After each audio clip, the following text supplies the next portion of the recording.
series for two reasons. The Kerry Packer series. It served a purpose. It served a purpose that it commercialized cricket to an extent. It brought in television into telecasting cricket. And as we know today, it's the media which earns a lot of money for cricket. That's not what I want to talk about. I want to talk about how those systems have metamorphosed now into, let's say, the Big Bash League over here in Australia and IPL in India. I was not surprised, I was pleased to hear that in many of my senior high-level political interactions here today, my interlocutors, the Queensland dignitaries, turned around and said, oh, IPL is beginning tomorrow. Now what does it tell you? Of course IPL is a cricket tournament, but it tells me the great connect between the two countries, the two people, and the two sporting fraternities. And I'm choosing these words very carefully. You would trust me because I'm a diplomat. I should choose my words carefully. Sports generally comes with the idea of competition, sometimes even rivalries. And we are familiar with some of those rivalries in cricket itself. People say that Australia-India is now among the most fierce rivalries in cricket. That may be so. But there is a fraternity between them. There is a fraternal feeling among the cricketers from both sides. And that manifests in what goes on in IPL on the field and off the field. You would know that it was an Australian player which led an Indian franchise team to their first title win ever in any IPL. I don't need to tell you who it was or who the team was. But today, if you look at it, Australian players are not only household name in India. Many states have adopted them as virtually their sons, and in one or two cases, perhaps even as son-in-laws. So what is happening? Sport has not merely remained a sport. Sport has, in the case of Australia and India, transcended being an industry. There is nothing wrong in that. And it has brought the people of the two countries, the strengths of the two countries, the synergies of the two countries in a manner that both have grown together. And that to me is a metaphor of where Australia and India relationship is today. We both are diverse democracies. We both are multicultural societies. We both are strong in our regions, growing economies with huge potential. In the case of Australia, not only natural resources. In the case of India, not only human resources. But when you combine these two, it does not remain 1 + 1 is equal to 2, it becomes 1 + 1, 11. And that is the real strength of Australia-India relationship today. That is the real potential and promise of India-Australia relationship today. And in that task, that's where I come to what I mentioned earlier, that the people like you, the Indian community, the Indian diaspora is more than a living bridge, because bridge is a static structure. You are the engine, because you are the ones who will drive this energy in future. Our young friends, our youth will drive this relationship in the future. So I would like to commend your contribution. I would like to commend your enthusiasm. I would like to commend and thank you, of course, for the connect that you have maintained with India, with Australia, and with one another. Maybe we can give ourselves a round of applause. And this is the reason why you would many times hear the cliche, like many cliches, like almost every cliche, this is also true, that you are the true ambassadors of India. Thank you for being there. Now, let me go back 5 minutes ago. I said there are two reasons why I remember that 1977-78 series. I am done only with one reason, so please bear with me. The second reason is again a test match in Brisbane about 2 years ago, 2.5 years ago. Everyone is no India. Cali, we don't need to upset. And actually, Australia for the first time lost a test match in many decades. But win or lose in this case is not why I'm referring to this. I'm referring to this because it was Brisbane. It's a sunshine country. It's a Gold Coast country. For the meetings with the leadership of Queensland. And I was going through the visitors book, or rather the G20 visitors book, a replica of the visitors book really, which had all the leaders. 2014. I would also recall to you that it was only a few months after the Prime Minister had been sworn in as the Prime Minister. I think it was May 2014 when he was sworn in as the Prime Minister, so it was just about 5 or 6 months after that. And what do I see? I see two things. Of course, his autograph, his signature is familiar to me. I was introduced as somebody who spent some time in his office. But there is something very touching which I would like to share with you. It was not a long message above his signature. He had just written 2 words. Now that is easy to guess, but also difficult to guess. He had written Vande Mataram. Please clap together. Vande Mataram means I bow to the mother, my mother country, or mother, any mother. But this was the start of a long journey. This was the start of Prime Minister Modi's, as Prime Minister, his association, his official association with Australia. That association started here in Brisbane with the G20 summit, and of course Prime Minister after that traveled to other cities. Now with that beginning, ladies and gentlemen, this journey has gone a long way. How long? Every Australian Prime Minister in the last 10 years has met Prime Minister Modi.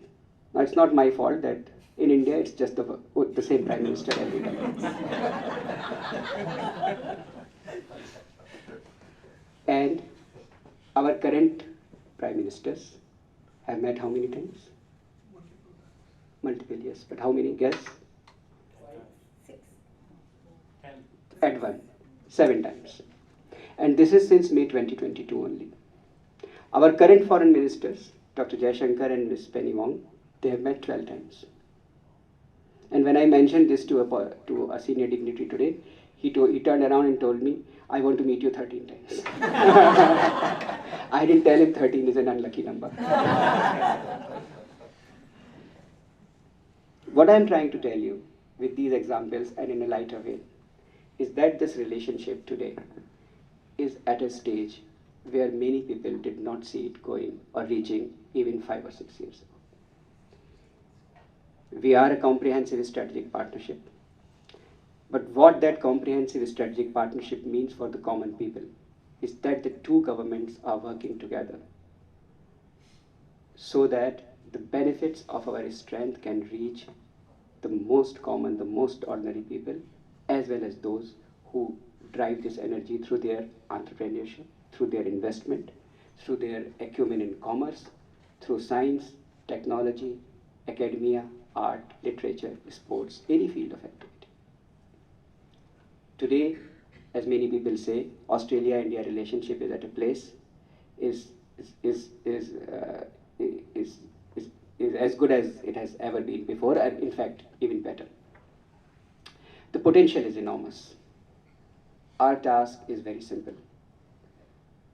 It is very simple because the support of people like you is always available to us. Our task is to strengthen, to consolidate the economic partnership, enhance trade and investment in both directions, build the connections in the field of higher education, research, science and technology, and also ease the movement of people in both directions so that we can benefit from our synergies, we can benefit from the rich resources of human talent and possibilities and knowledge that both countries possess.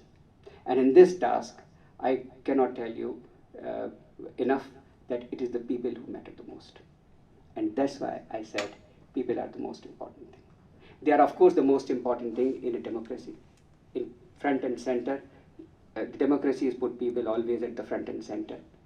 But in our own profession, in my calling in diplomacy, this has been a vital change which has come about in the last 10 years. People are at the front and center. And that's why the role that Archana ji performed with such elan, that I referred to you as the Honorary Consul of India in here with all of you, is very important. Because when we were evacuating people from all over the world, whether after crisis of a military nature or political conflicts or COVID or anything else, natural calamities, when India was extending its support to the Indians caught up anywhere, I think numbers don't matter, the places don't matter. Even one person's tragedy or difficult situation is as important to the government as of 100 or 1,000 or 10,000 Indians anywhere. Because for us, there is no difference between one Indian and another Indian. There is no difference between Indians and people of Indian origin. There is no difference between Bharatiya and Bharatvanshi. When it comes to delivery of service, all are equally important for us. And that's where I think what Archana ji did exemplifies the emphasis that our government under our current leadership puts on delivery of service to the people. And therefore, I am very happy to tell you that the government of India has taken another important step, perhaps that you will be very happy about. We are very soon going to have a new Consulate General in Brisbane. Now, when you heard this announcement for the first time, you would have clapped even more enthusiastically. So I want to tell you, so that will be with you early next month.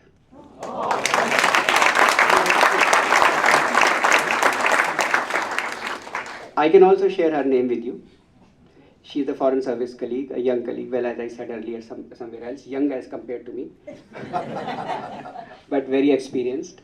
Her name is Mrs. Neetu Bagotia, and she is our current regional passport officer in Jaipur. We just have to complete some procedural formalities for her change over to take place in Jaipur, but I think she should be here early next month. And we are here again with the help of Archana ji and our local friends. We are in the process of locating the premises for the office. Hopefully something will come through very quickly. And if everything goes well, Brisbane will soon have the 4th Consulate General of India here.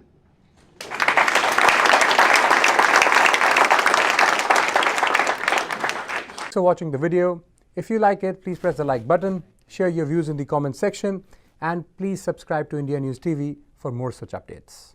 Now, in the India-Australia, this economic cooperation and trade agreement has done a tremendous job.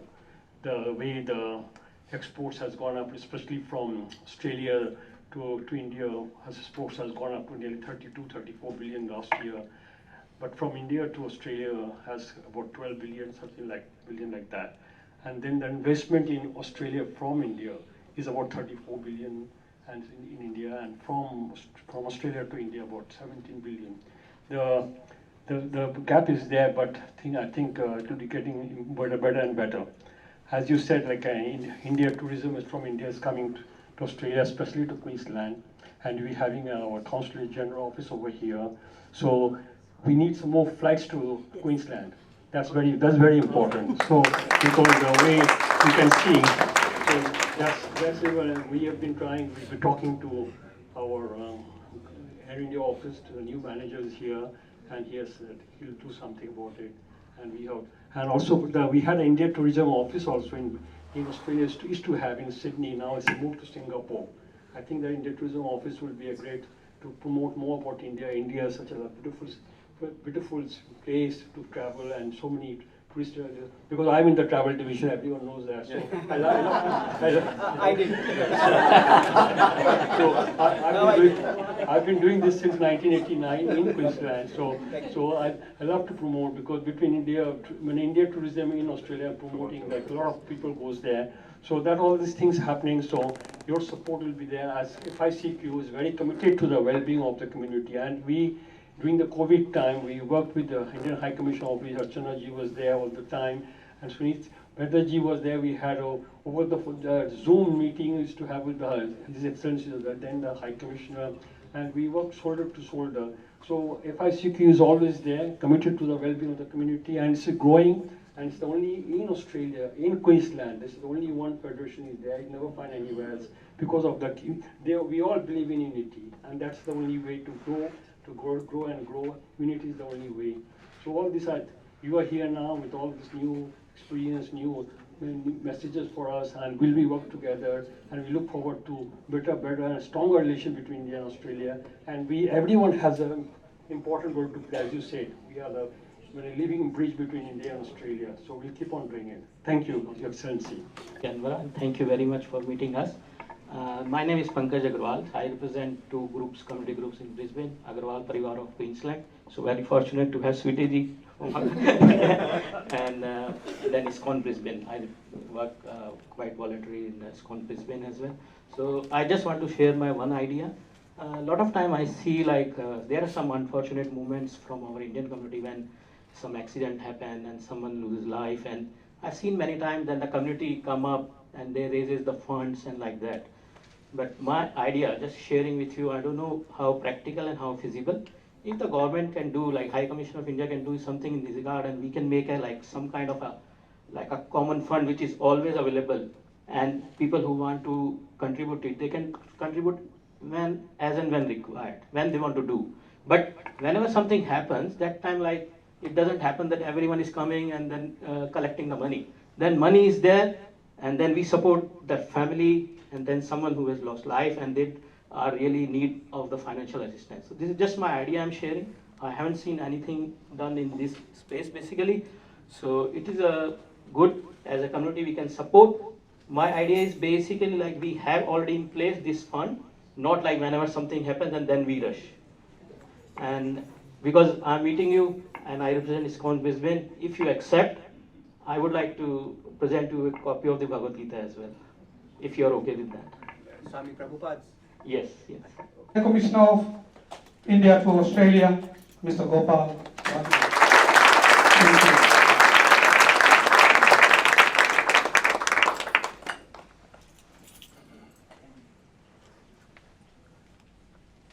Thank you. Thank you very much for such a wonderful introduction. Except the reference to my positions and master's degree,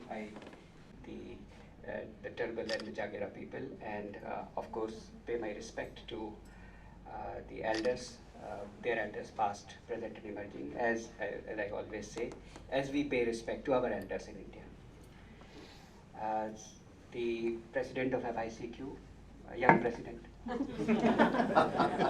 and the old mentors, or other older mentors, elders, members of all the Indian organizations, members of the committee of FICQ, executive committee, such wonderful people who were just introduced to me, leaders and members of different other Indian organizations which were, for the first time in my tenure in Australia, were shown on a PowerPoint presentation. So it was of course a presentation, but also quite powerful people in the community and very pointed reference to them. So yes. It met all the criteria. Yeah. Wonderful. I didn't want to miss anybody, and usually you have to go to nearly 60, 70 events to meet so many. Thanks for watching the video. If you like it, please press the like button, share your views in the comment section, and please subscribe to India News TV for more such updates.